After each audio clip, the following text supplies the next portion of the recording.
Boas tardes. Então, dando início à nossa reunião de hoje, vamos elevando os pensamentos a Deus, a Jesus, agradecendo pela oportunidade da vida e por tudo que nós temos e somos. Pai nosso que estás nos céus, santificado seja o seu bendito nome. Venha a nós teu reino de paz, de amor e de fé. Que seja feita a tua vontade sobre os nossos desejos, aqui na terra como em todos os pontos do universo. O pão do corpo e da alma dai-nos hoje e sempre. Perdoa, Senhor, as nossas dívidas, na medida que perdoarmos aos nossos devedores. Não nos deixeis cair em novas tentações, mas livra-nos do mal que existe dentro de nós mesmos, porque é teu reino, o poder, a glória, a justiça, a esperança e o amor para todo sempre. Que assim seja. Pois bem, hoje nós vamos pegar diretamente do Evangelho de Mateus, capítulo 16, versículo 13 a 17, uma passagem que é muito importante para nós pela conclusão que tiramos. Então vamos lá. E chegando Jesus às partes de Cesareia de Filipe, interrogou os seus discípulos, dizendo: Quem dizem os homens ser o Filho do Homem? E eles disseram: uns João Batista, outros Elias, e outros Jeremias ou um dos profetas. Disse-lhes ele: E vós, quem dizei a vós que eu sou? E Simão Pedro, respondendo, disse: Tu és o Cristo, o Filho do Deus vivo. E Jesus, respondendo, disse-lhe: Bem-aventurado és tu, Simão Pedro, porque tu não revelou a carne e o sangue, mas o meu Pai que estás nos céus. Pois bem, quando Jesus coloca que não foi a carne que o revelou, ele está dizendo que não foi o conhecimento do cérebro, a razão que demonstrou quem é Jesus, e sim, através do sentimento, através do coração, inspirado diretamente por Deus, o Pai que o revelou. Interessante que essa mesma passagem é tratada no livro Boa Nova de Humberto de Campos, psicografado pelo Chico, a lição da vigilância. O trecho é longo, o texto é longo, por isso que eu resumi essa mesma passagem que a gente acabou de ler, eu vou omitir aqui do texto, e começar a partir daí, porque o Humberto de Campos é interessante, ele põe no contexto, naquele momento. Se formos à Bíblia, assim que termina o versículo 17, entra o versículo 18 de Mateus, dizendo que é por isso que a igreja será criada, será colocada sob a tutela de Pedro e assim por diante. Enquanto que na versão aqui de Humberto de Campos, ele já entra com outro contexto, outra narrativa. Então vamos lá. Então, terminada a passagem que Simão Pedro reconhece Jesus como o Filho de Deus e Jesus o coloca que essa revelação foi direto do Pai, e assim continua. Só vou repetir aqui esse trechinho de Humberto de Campos que faz menção ao comentário de Jesus. Então, tu és o Cristo, o Salvador, o Filho de Deus, disse Simão Pedro. E Jesus responde no texto de Humberto de Campos: Bem-aventurado sejas tu, Simão, disse-lhe Jesus, envolvendo-o num amoroso sorriso, porque não foi a carne que te revelou essas verdades, mas meu Pai que estás nos céus. Nesse momento, entregaste a Deus o coração e falaste a sua voz. Bendito sejas, pois começas a edificar no Espírito a fonte da fé viva. Sobre essa fé edificarei a minha doutrina de paz e esperança, porque contra ela jamais prevalecerão os enganos desastrosos do mundo. Enquanto Simão sorria, confortado com o que considerava um triunfo espiritual, o mestre prosseguiu esclarecendo a comunidade quanto à revelação divina no santuário interior do espírito do homem, sobre cuja grandeza desconhecida o cristianismo assentaria suas bases no futuro. Então veja, interessante que Humberto de Campos, nessa narrativa, ele tira um certo glamour das passagens evangélicas, trazendo-a muito mais próximo ao cotidiano, descrevendo as reações das expressões, suavizando o ensinamento para que a gente, inclusive, não se distancie, né? E traga isso mais próximo de nós. E assim prossegue. No mesmo instante, preparando os companheiros para os acontecimentos próximos, o Messias continuou dizendo: Amados, importa que eu vos esclareça o coração, a fim de que as horas tormentosas que se aproximam não cheguem a vos confundir o entendimento. Através da palavra de Simão, tivestes a claridade reveladora. Cumprindo as profecias da Escritura, sou aquele pastor que vem a Israel com o propósito de reunir as ovelhas tresmalhadas do imenso rebanho. Venho buscar os dracmas perdidos do tesouro de nosso Pai. E qual o pegoeiro que não dá testemunho de sua tarefa ao dono do redil? É indispensável, pois, que eu sofra. Não tardará muito o escândalo que me há de envolver em suas malhas sombrias.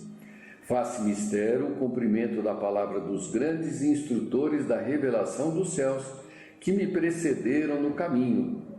Está escrito que eu padeça e não fugirei ao testemunho. Então ele está se referindo justamente aos profetas que compõem essencialmente o Velho Testamento, anunciando a vinda de Jesus e sobre o que ele passaria, né? Havendo uma pequena pausa na sua alocação, Filipe aproveitou-a para interrogar emocionado: Mestre, como pode ser isso? Se sois o modelo supremo da bondade, o sofrimento será então o prêmio às vossas obras de amor e sacrifício? Veja, o mesmo entendimento e o mesmo questionamento que talvez façamos ou já fizemos ou até faremos a respeito daqueles que buscam andar sob o modelo de Jesus, né? Se somos, entre aspas, bonzinhos, por que temos que sofrer, né? Jesus, no entanto, sem trair a serenidade do seu entendimento, retrucou: Vim ao mundo para o bom trabalho e não posso ter outra vontade, senão a que corresponda aos sábios desígnios daquele que me enviou. Além de tudo, minha ação se dirige aos que estão escravizados no cativeiro do sofrimento, do pecado, da expiação. Instituindo na terra a luta perene contra o mal, tenho de dar o legítimo testemunho dos meus esforços. Na consideração de meus trabalhos, necessitamos ponderar que as palavras dos ensinos somente são justas quando seladas com a plena demonstração dos valores íntimos. Acreditais que um náufrago pudesse sentir o conforto de um companheiro que apenas se limitasse a dirigir-lhe a voz amiga na praia em segurança? Para salvá-lo, será indispensável ensinar-lhe o melhor caminho de livrar-se da voragem destruidora, nunca tão só com exortações, mas atirando-se igualmente às ondas, partilhando dos mesmos perigos e sofrimentos. O fardo que sobrecarrega os ombros de um amigo será sempre mais gravado em seu peso se nos pusermos a examiná-lo, muitas vezes guiados por observações inoportunas. Ele, entretanto, se tornará suave e leve para aquele a quem amamos, se o tomarmos com os esforços sinceros, ensinando-lhe como se pode atenuar-lhe o peso nas curvas do caminho. Então, é todo um ensinamento de que o que vale é a prática e não o discurso, né? Qualquer comentário, qualquer ensinamento verbal, ele tem o seu peso muito relativo, que é incomparável àquele em que se divide o ombro, se participa, se exemplifica através da ação prática. convém até que depois voltemos a ler, para que isso possa ficar bem marcado nos nossos entendimentos, né? Os apóstolos entreolharam-se surpresos e o Messias continuou: não espereis por triunfos que não os teremos sobre a terra de agora. Nosso reino ainda não é, nem pode ser deste mundo. Por essa razão, em breves dias, não obstante as minhas aparentes vitórias, entrarei em Jerusalém para sofrer as mais penosas humilhações. Os príncipes dos sacerdotes me coroarão a fronte com suprema ironia. Serei arrastado pela turba como um simples ladrão. Cuspirão nas minhas faces, dar-me-ão fel e vinagre. Quando manifestar sede, para que se cumpram as Escrituras, experimentarei as angústias mais dolorosas, mas sentirei em todas as circunstâncias o amparo daquele que me enviou. Nos derradeiros e mais difíceis testemunhos, terei meu espírito voltado para o seu amor e conquistarei com o sofrimento a vitória sagrada, porque ensinarei aos menos fortes a passagem pela porta estreita da redenção, revelando a cada criatura que sofre o que é preciso fazer a fim de atravessar as sendas do mundo, demandando as claridades eternas do plano espiritual. Desse texto nós tiramos que o sofrimento, e principalmente o que Jesus colocou, mas que nos serve obviamente de exemplo, é aquele diálogo, através do sofrimento, que podemos fazer aquele diálogo com o Criador, despidos de todas as cascas que possam predominar no nosso ser. É um momento em que nós nos entregamos, profundamente ao Pai, através da prática e da exemplificação da fé por si mesmo em relação a Ele. Continuando, o mestre calou-se, comovido. A pequena assembleia deixava transparecer sua surpresa indefinível, sem compreender a amplitude das advertências divinas. Foi aí que Simão Pedro, modificando a atitude mental do primeiro momento e deixando-se conduzir na esteira das concepções falíveis do seu sentimento de homem, aproximou-se de Jesus e falou-lhe em particular: Mestre, não convém não exagerardes as vossas palavras? Deixa disso, vamos maneirar, Não podemos acreditar que tereis de sofrer semelhantes martírios. Onde estaria Deus, então, com a justiça dos céus? Os fatos que nos deixais entrever viriam demonstrar que o Pai não é tão justo. Pedro, retira essas palavras, exclamou Jesus com serenidade enérgica. Queres também tentar-me como os adversários do Evangelho? Será que também tu não me entendes, compreendendo somente as coisas dos homens, longe das revelações de Deus? Aparta-te de mim, pois nesse instante falas pelo espírito do mal. Então aqui a outra lição dessa passagem, é essa oscilação que todos nós, inclusive Pedro, vivenciamos, que é estarmos num instante em comunhão com Deus e no instante seguinte, se não vigiarmos, escorregarmos e adotarmos o discurso das trevas, que no fim é isso. Por isso que a lição, por isso que a crônica aqui, 21, se chama A Lição da Vigilância, que então não existe vacina nem privilégio, que nos deixe imune ao desvario, É só o exercício constante do controle sobre si mesmo. No dia seguinte, a pequena comunidade se punha a caminho, vivamente impressionada com as revelações da véspera. Simão seguia humilde e cabisbaixo. Lógico, Nós, quando levamos alguns puxões de orelha, não é algo assim, nós, levamos um tempo para absorver a lição, Não conseguia compreender por que motivo Jesus fora tão severo com ele. Em verdade, ponderara melhor suas expressões irrefletidas e reconhecera que o mestre lhe perdoara, pois observava que eram sinceros o sorriso e o olhar compassivo que o envolviam numa alegria nova. Mas sem poder sopitar suas emoções, o velho discípulo aproximou-se novamente de Jesus e interrogou: Mestre, por que razão mandastes retirar as palavras em que eu vos demonstrei o meu zelo de discípulo sincero? Alguns minutos antes não havíeis afirmado que eu trazia aos companheiros a inspiração de Deus? Por que motivo logo após me designais como intérprete dos inimigos da luz? Simão, respondeu o Messias bondosamente, ainda não aprendestes toda a extensão da necessidade de vigilância. A criatura na terra precisa aproveitar todas as oportunidades de iluminação interior em sua marcha para Deus. Vigia o teu espírito ao longo do caminho. Basta um pensamento de amor para que te eleves aos céus.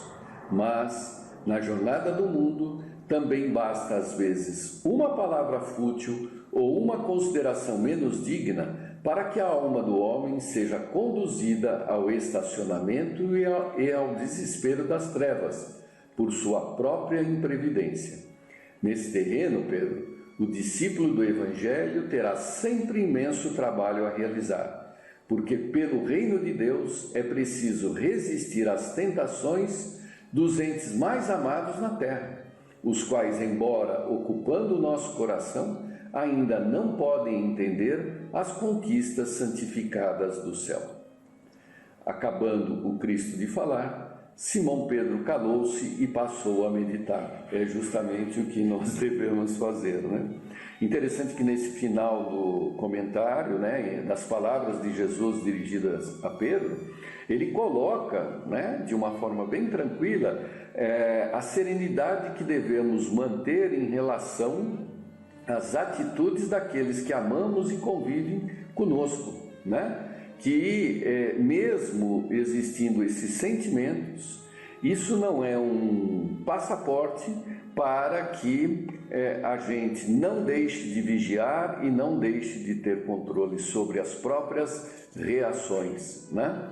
Então, André Luiz, Joana de Ângeles, né? Eles falam a mesma coisa de formas diferentes, né? Mas essencialmente é essa nossa predisposição em mudar, atraídos pelo amor de Deus, inconscientemente. Então temos algo que nos empurra a avançar, porém trazemos uma carroça enorme do nosso passado a tentar impedir essa movimentação, né? Essa carroça, por vezes, né? Estou falando carroça, mas na verdade Jesus foi muito claro, é a montanha, né? A montanha dos nossos pecados, pecados que já cometemos, o nosso passado.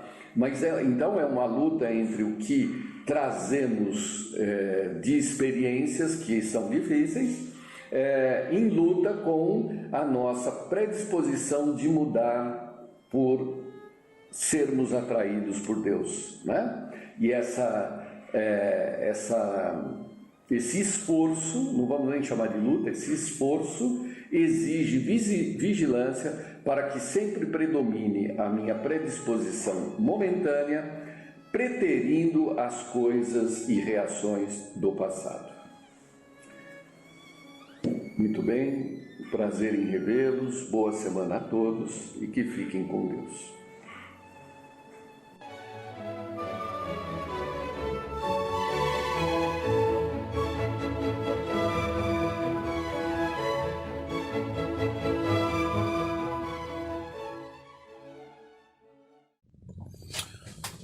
Olá, como vão todos?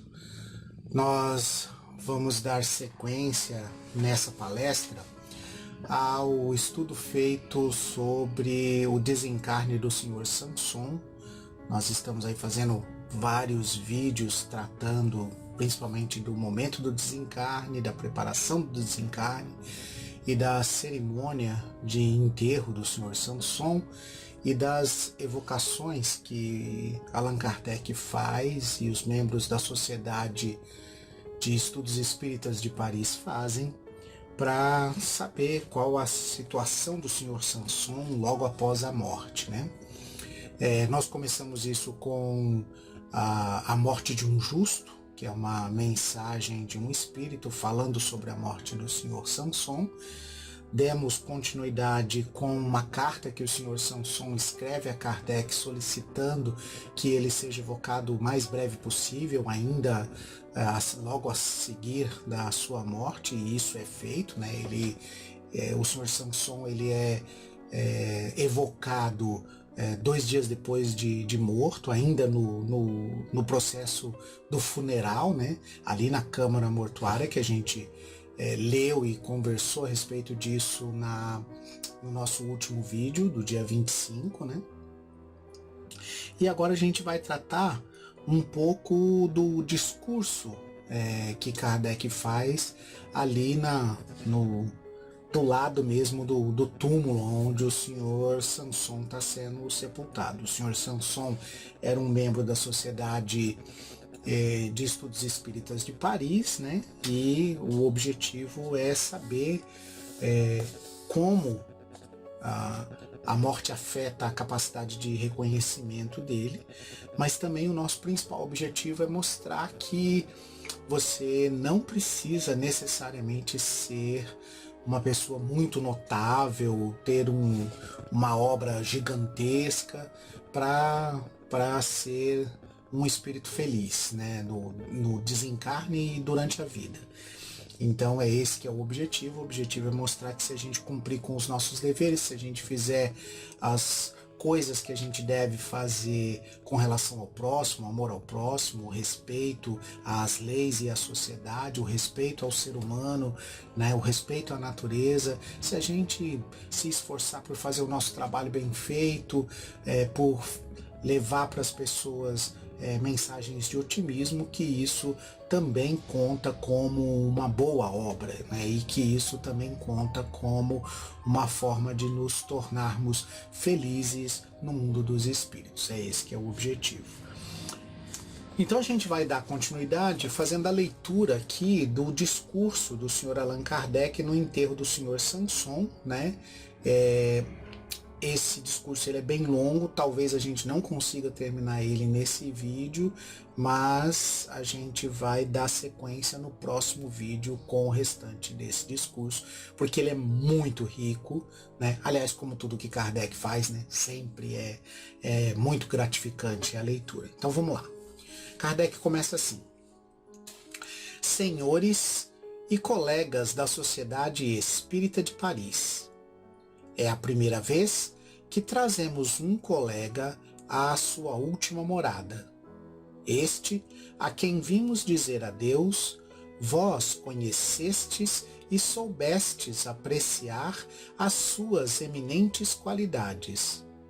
Lembrando-as aqui, apenas diria o que todos sabeis. Coração eminentemente reto, de uma lealdade a toda prova. Sua vida foi a de um homem de bem em toda a extensão do vocábulo. Penso que ninguém o contestará. Essas qualidades ainda eram postas em destaque por uma grande bondade e uma extrema benevolência. Haverá necessidade de ter praticado ações brilhantes e de deixar um nome à posteridade? Isto não lhe daria um lugar melhor no mundo onde se acha agora. Então essa última fala de Kardec é bem o que eu estou tentando mostrar para vocês, né? Não há assim um registro, talvez se você procurar fora da literatura espírita você nem encontre alguma coisa sobre o Sr. Samson, né? Mas ele foi um homem de bem, foi só um homem que fez o que era para fazer, fez as coisas como deveria ser feitas, né? Então não há um registro histórico de quem é o Sr. Samson, além desse que é o discurso de Kardec, né? E é isso que Kardec quer dizer, apesar de não ter feito nada. Talvez se ele tivesse feito alguma coisa nesse sentido de marcar o nome dele na posteridade, né, isso talvez não lhe desse nenhuma modificação no trato como ele vai ser recebido no plano espiritual, né? É isso que Kardec quer dizer. Se, pois, sobre o seu túmulo não vamos lançar uma coroa de louros, todos quantos o conheceram aqui depositam na sinceridade de seus espíritos aquelas coroas mais preciosas da estima e da afeição. Então Kardec está falando que as pessoas que estão ali, elas podem não trazer o louro, porque a coroa de louros, né? Porque a coroa de louros ela é dada para aqueles que fizeram grandes feitos, para os heróis da humanidade, reconhecidos por toda a humanidade. É nesse sentido que ele quer dizer essa coroa de louros, né? Mas todas as pessoas que tiveram contato com o senhor Sanson podem dizer com certeza que estão deixando ali, junto com ele, nos seus sentimentos, a afeição e a estima por uma grande pessoa, por uma pessoa boa, né?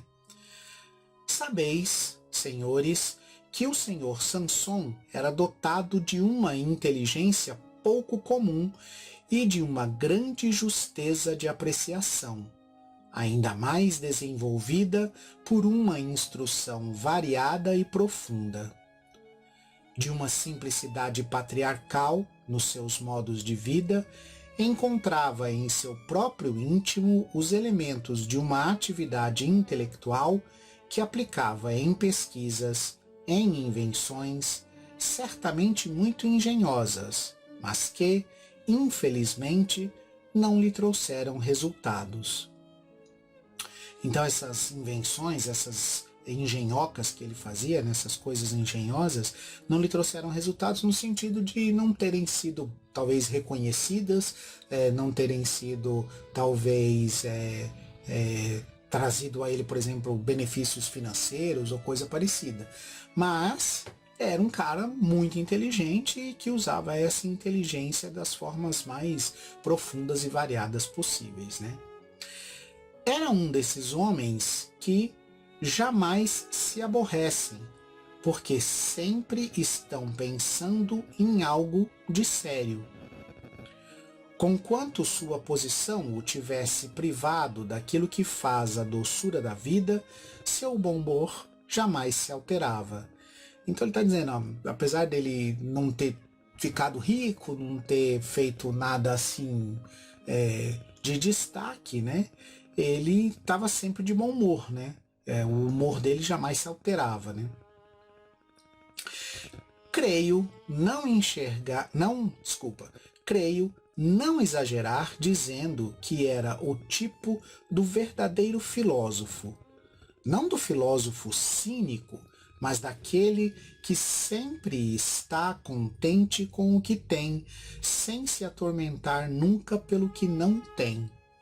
Então, Kardec o chama como se fosse um filósofo natural, uma pessoa que enxerga a filosofia da vida, percebe essas dificuldades como oportunidades e segue adiante, sem ficar fazendo reclamações, né? E ele continua. Estes sentimentos, sem dúvida, constituíam o fundo do seu caráter, mas nos últimos anos foram singularmente fortificados por suas crenças espíritas. Estas o ajudaram a suportar longos e cruéis padecimentos com uma paciência e uma resignação muito cristãs. Não há um só dentre nós que, o tendo visto em seu leito de dor, não se tenha edificado com a sua calma e a sua inalterável serenidade. Então, nos últimos anos, a doutrina espírita deu a ele, né, essa serenidade, essa calma, porque veio junto com uma compreensão das razões da vida, dos porquês da vida, das dificuldades da vida e o entendimento da justiça de Deus. Então, com tudo isso, o senhor Samson ganhou uma serenidade. Não é que ele ganhou, ele conquistou, ele foi trabalhando isso na medida em que ele estudava a doutrina espírita, né? E ele diz mais: desde muito tempo ele previa o seu fim. Então, como a gente viu nas outras leituras que a gente fez, até na carta que ele manda, né? Ele já está com uma doença que está consumindo ele aos poucos, né? Então ele está com dificuldades de saúde, mas ao mesmo tempo ele está pronto a servir a causa espírita, ele está pronto a ser estudado enquanto espírito recém-desencarnado, e é isso que ele pede para Kardec na carta que a gente viu no vídeo passado, né? Então, desde muito tempo ele previa o seu fim, mas longe de se apavorar, o esperava como a hora da libertação. É que a fé espírita dá, nesses momentos supremos, uma força da qual só se dá conta quem a possui, e o senhor Samson a possuía em grau supremo. Possuía o quê? Possuía a fé espírita. Né? Então o senhor Samson, ele é uma pessoa que já tem um caráter de bondade, um caráter reto, ele já tem um caráter de muito trabalho, de muita dedicação, e a fé espírita só coroa, vamos dizer assim, todos os esforços que ele tem até então e mostra a ele uma razão para continuar, um motivo para ser como ele é. Que é, então, a fé espírita? Talvez perguntem alguns dos que me escutam. Isso, inclusive, é uma coisa que a gente viu no texto anterior, né? Ao redor de Kardec, há dúvidas se todos que estão ali no sepultamento do senhor Samson são espíritas. Sabe-se, a gente viu isso na comunicação que o próprio senhor Samson dá no vídeo anterior que a gente gravou, que os filhos do senhor Samson ainda não se tornaram espíritas, e esse é um desejo do senhor Samson, de que os filhos dele conheçam a doutrina e acabem por se tornar espíritas, né? E aí vem a resposta de Kardec. A fé espírita consiste na convicção íntima de que temos uma alma, que esta alma, ou espírito, o que é a mesma coisa, sobrevive ao corpo. É feliz ou infeliz conforme o bem ou o mal que fez em vida. Dirão que isso é sabido por todos. Sim, exceto pelos que creem que tudo se acaba quando morremos, e estes são mais numerosos do que se pensa neste século. Assim, na opinião destes últimos, os despojos mortais que temos sob os nossos olhos e que, em alguns dias, estarão reduzidos a pó, serão tudo quanto resta daquele de quem nos despedimos. Assim, o que é o que homenageamos? A um cadáver? Então Kardec pergunta, a gente está aqui para homenagear um cadáver, um monte de matéria que vai se decompor e vai se tornar uma mistura no todo ou um nada, vai perder totalmente a sua personalidade? Porque de sua inteligência, então daquilo que o seu Samson tinha, que todo mundo percebia, a sua inteligência, do seu pensamento, do que o seu Samson pensava, do que ele tinha nas memórias, de tudo que ele guardava, das qualidades que o tornavam amado. Todo mundo que está ali gostava do senhor Samson, é o que o Kardec diz no começo. Então, todos esses sentimentos, nada restará, tudo será aniquilado, vai tudo virar comida de verme? Essa é a pergunta de Kardec. Então, a personalidade desse homem vai simplesmente desaparecer aqui junto com esses despojos? É essa a colocação que Kardec está fazendo. O mesmo se dará quando morrermos. Então, seja lá o que vai acontecer com o senhor Samson agora depois do desencarne, é o que se dará com todos nós. todos nós vamos desencarnar, né?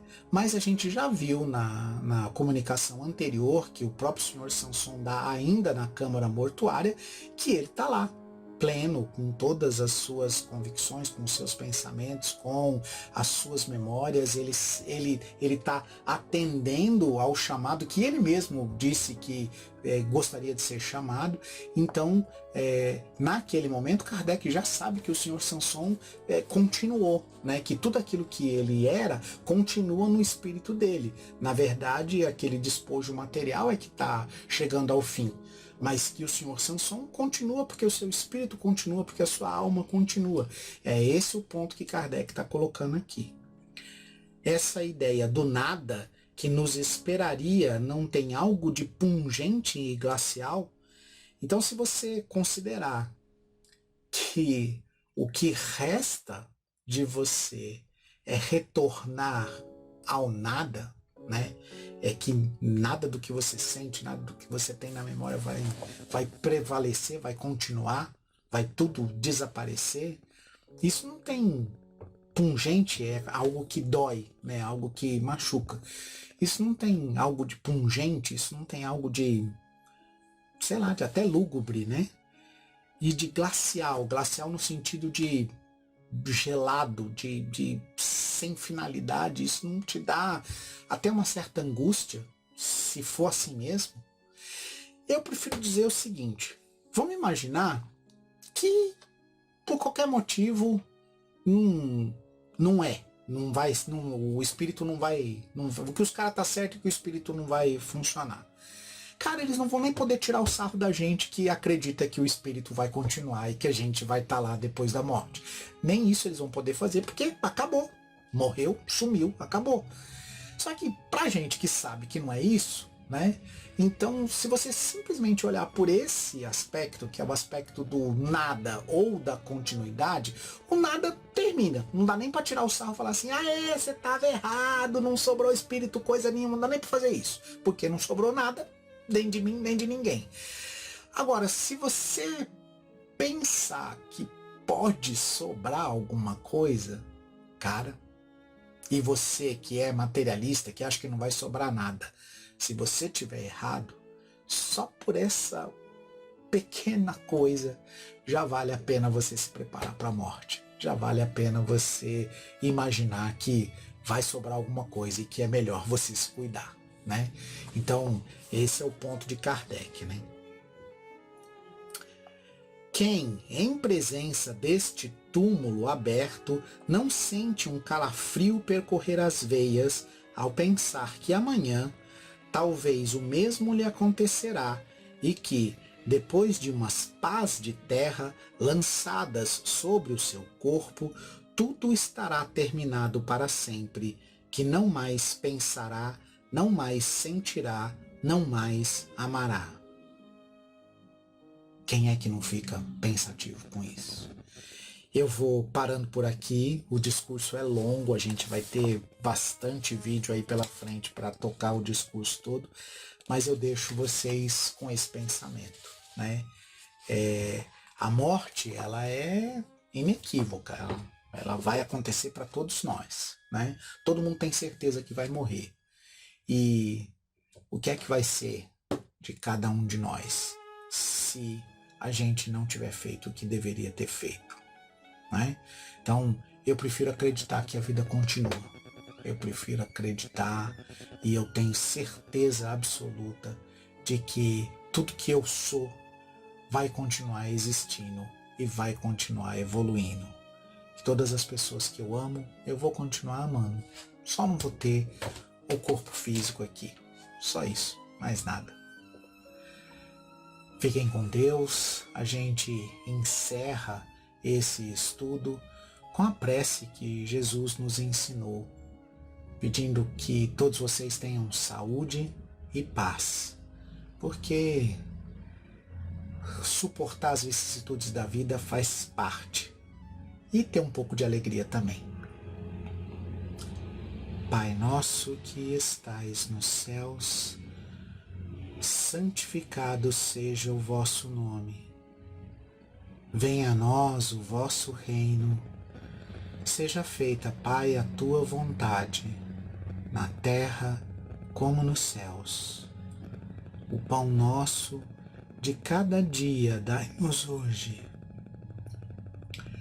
Perdoai as nossas dívidas, na medida em que perdoamos os nossos devedores. Não nos deixes cair em tentação. Livra-nos de todo o mal. Que assim seja, graças a Deus e graças a Jesus. Uma boa semana a todos.